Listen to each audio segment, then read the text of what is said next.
ಮತ್ತೆ ಬರಬೇಕಾಗುತ್ತೆ. ಅದಕ್ಕೆ ಹೇಳ್ತಾರೆ, ಅಂತಹ ಹುಟ್ಟು ಸಾವಿನ ನೋವನ್ನ ನಮ್ಮಿಂದ ಇಲ್ಲಿಗೆ ಪಾರು ಮಾಡಪ್ಪ, ಸಾಕು. ಹಿಗ್ಗುವೆ ಏಕೋ ಈ ದೇಹಕ್ಕೆ, ಕುಗ್ಗುವೆ ಏಕೋ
ನನ್ನದು, ನನ್ನವರು, ನಾನು ಕಟ್ಟಿದ ಮನೆ, ನನ್ನ ಹೆಂಡತಿ, ನನ್ನ ಮಕ್ಕಳು.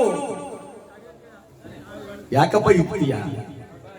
ಸೋರುವ 9 ದ್ವಾರದಿಂದ ನಿಮ್ಮಲ್ಲ ನೀರಿಲ್ಲದಿದ್ದರೆ ನಾರ್ತಕ್ಕಂಥ ದೇಹ.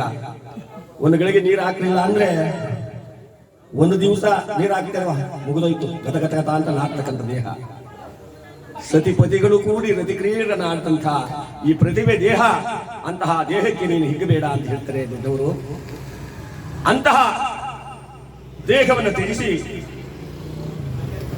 ಇಹಲೋಕದ ವ್ಯಾಪಾರವನ್ನ, ಈ ಲೋಕದ ಸಂಬಂಧವನ್ನ, ಈ ಲೋಕದ ಕೊಂಡಿಯನ್ನು ಕಳ್ಚಿಕೊಂಡು ಆ ಭಗವಂತನ ಸಾನ್ನಿಧ್ಯವನ್ನು ಸೇರಿಕೊಂಡಿದ್ದಾರೆ.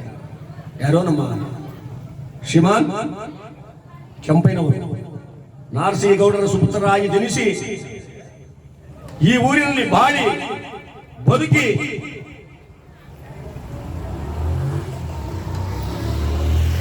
ಕಡೆಗೆ ಭೈರವೇಶ್ವರನ ವಾಡೆ ಭೈರವೇಶ್ವರನ ಪಾದವನ್ನ, ಅವನ ಸನ್ನಿಧಿಯನ್ನ ಸೇರ್ಕೊಂಬಿಟ್ಟಿದ್ದಾರೆ. ಅಂತಕನ ದೂತರಿಗೆ ಕಿಂಚಿತ್ತು ಭಯವಿಲ್ಲ, ಚಿಂತೆಯನ್ನು ಬಿಟ್ಟು ಶ್ರೀಹರಿಯನ್ನು ನೆನೆ ಮನೆವೆ ಅಂತಾರೆ.